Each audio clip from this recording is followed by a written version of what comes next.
presented by Adi Shakti Films.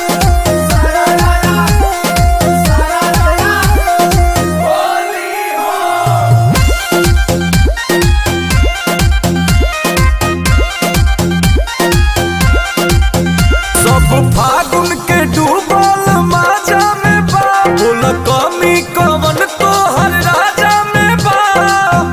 काहे ऐसे करताड़ू त का करी?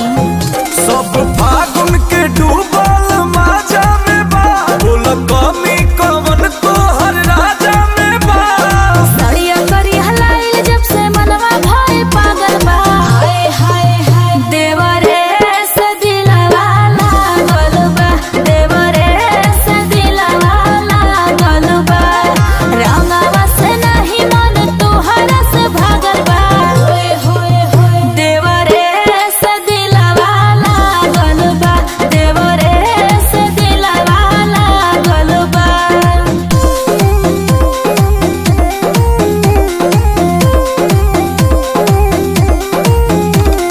अरे ई करे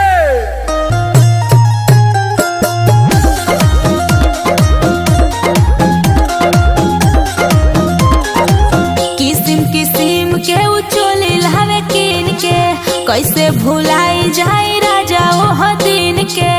लियाई त लगाई के ना मन बे तहरा हमारा में भेद सोना करता, जवानी में खाता में छेद सोना करता। सूत गइल ह तू त उतरात भर जागल बा। हाय हाय हाय देवरे से दिलवा लागल बा, देवरे से दिलवा लागल बा।